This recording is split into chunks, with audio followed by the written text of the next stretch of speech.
Hello friends, welcome to my channel. আমরা কম বেশি সবাই ট্রেনে ট্রাভেল করে থাকি। যদি কখনো হাওড়া স্টেশনে গিয়ে দেখেন ট্রেন লেট করেছে, হাতে অনেকটা সময় রয়েছে, তাহলে চিন্তার কিছু নেই। হাঁটা পথে সোজা চলে যান রেল মিউজিয়ামে। মাত্র 30 টাকা টিকিট। আর যদি মর্নিং ওয়াক করতে চান তাহলে 10 টাকা টিকিট।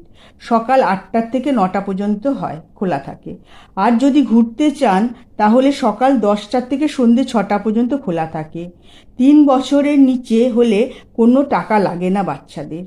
এখানে পুরনো সব ট্রেনের মডেল এবং ট্রেনের ইঞ্জিন আর পার্টসের মডেল রয়েছে। আপনারা চাইলেই একদিন আসতেই পারেন ঘুরে দেখার জন্য। চাইলেই টয় ট্রেনে করে পুরো জায়গাটা দেখতে পারেন। খুব ভালো ব্যবস্থা রয়েছে। টয় ট্রেনের টিকিট প্রতি ব্যক্তি 30 টাকা করে। তবে বাইরের খাবার নিয়ে ভিতরে প্রবেশ নিষেধ। খুব মনোরম পরিবেশ, প্রকৃতির ফুল ও নানা রকম গাছে দিয়ে ঘেরা। প্রকৃতির কোলে অনেকটা সময় এখানে কাটাতে পারেন, ভালো লাগবে সবার।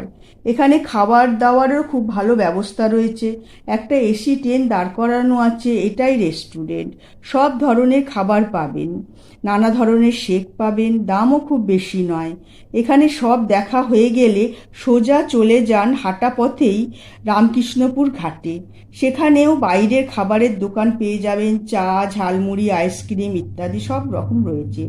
রামকৃষ্ণপুর ঘাটে সন্ধে 7টা থেকে গঙ্গা আরতি শুরু হয়, খুব সুন্দর দেখার মতো।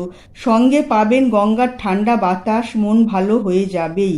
ভালো লাগলে লাইক, কমেন্ট এবং সাবস্ক্রাইব করতে ভুলবেন না। নিচে ডেসক্রিপশনে সব ডিটেলস দেওয়া আছে।